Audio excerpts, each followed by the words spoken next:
হয় শংকৰ দেৱৰ জীয়াৰী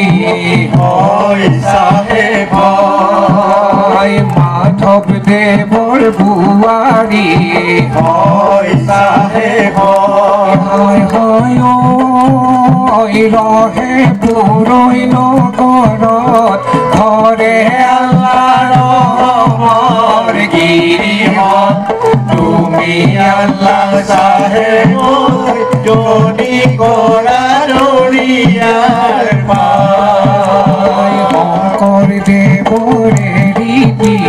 হয় চাহেব মাধৱ দেৱৰ প্ৰীতি হয় চাহেব হয় হয়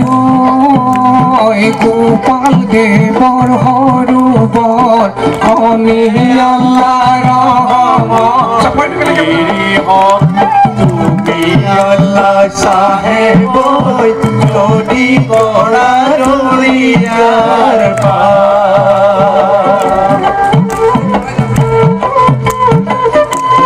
এইখনেই আমাৰ শংকৰ এজনৰ দেশ সেইকাৰণে শংকৰ এজনৰ দেশ বুলি কোৱা যায় আমি সকলো ইছলাম ধৰ্মী লোকসকলেই আমি কিন্তু সনাতন ধৰ্মৰ ৰীতি নীতি মতে চলি আছো ঘৰত যেতিয়া আমি যাম দোৱা কৰিম নামাজ পঢ়িম সেই নীতিখিনি আমাৰ বেলেগ যেতিয়া আমি বাহিৰলৈ ওলাই গৈছো